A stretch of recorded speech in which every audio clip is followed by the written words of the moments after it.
Достар, баршаңызға сәлем. Менің жаңа әрі пайдалы ақпаратқа толы видеома қош келдіңіз. Бүгін сіздермен осы левомиколь жақпа майы туралы толық ақпаратты талқылағым келіп отыр. Өткен видеоларымның бірінде сіздерге өз аптечкамды толығымен көрсеткен болатынмын, және ішіндегі ең маңызды жақпа май левомиколь жайында толық ақпаратты видео ретінде шығарамын деген болатынмын. Бұл левомиколь жақпа майы әрбір үйдің қобдишасында болғаны дұрыс.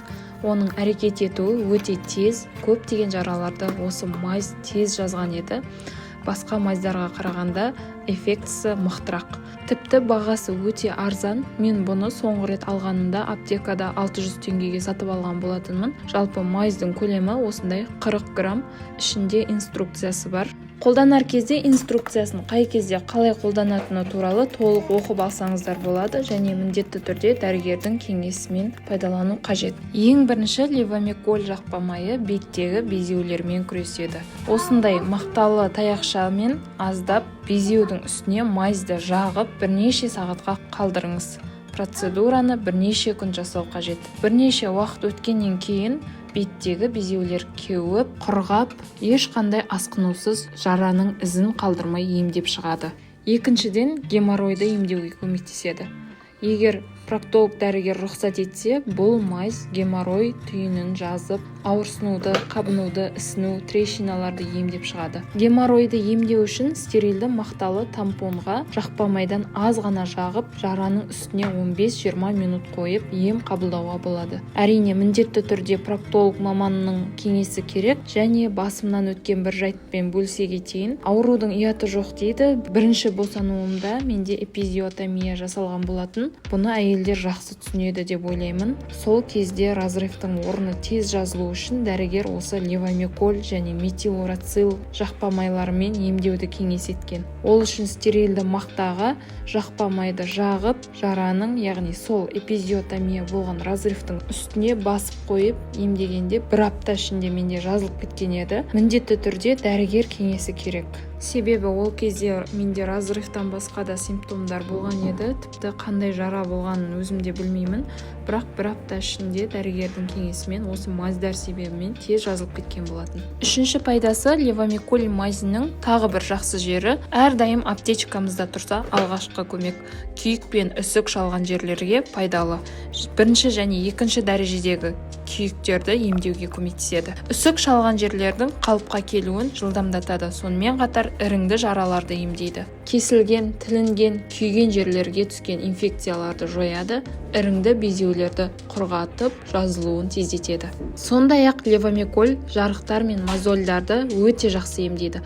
Мозольдарды емдеу үшін күніне 2 рет левомикольмен компресс жасау керек, ал жарықтарды, яғни трещиналарды емдеу үшін жатар кезде сол жарықтар пайда болған жерге жағуға болады. Тағы бір пайдасы, тіс ауруларына қолданылады. Левомикольді стоматит, гингивит және пародонтоз кезінде қабынған жерге жағуға болады.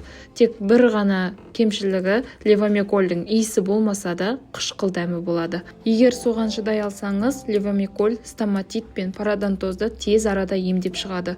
Ол үшін мақтаға аздап левомиколь жағып, сыртын стерилді бинтпен орап, тампон жасаймыз. Және оны ауызда қабынып тұрған жерге 1 сағат басып қоямыз. Тек ащы дәмі болмаса, левомиколь тез жазылуына көмектеседі. Әрине, дәрігер кеңесі қажет.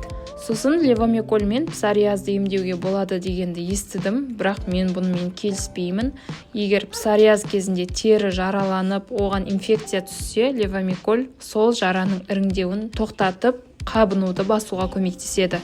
Бірақ псориаздың өзін емдемейді. Себебі бұл иммундық жүйемен байланысты созылмалы ауру.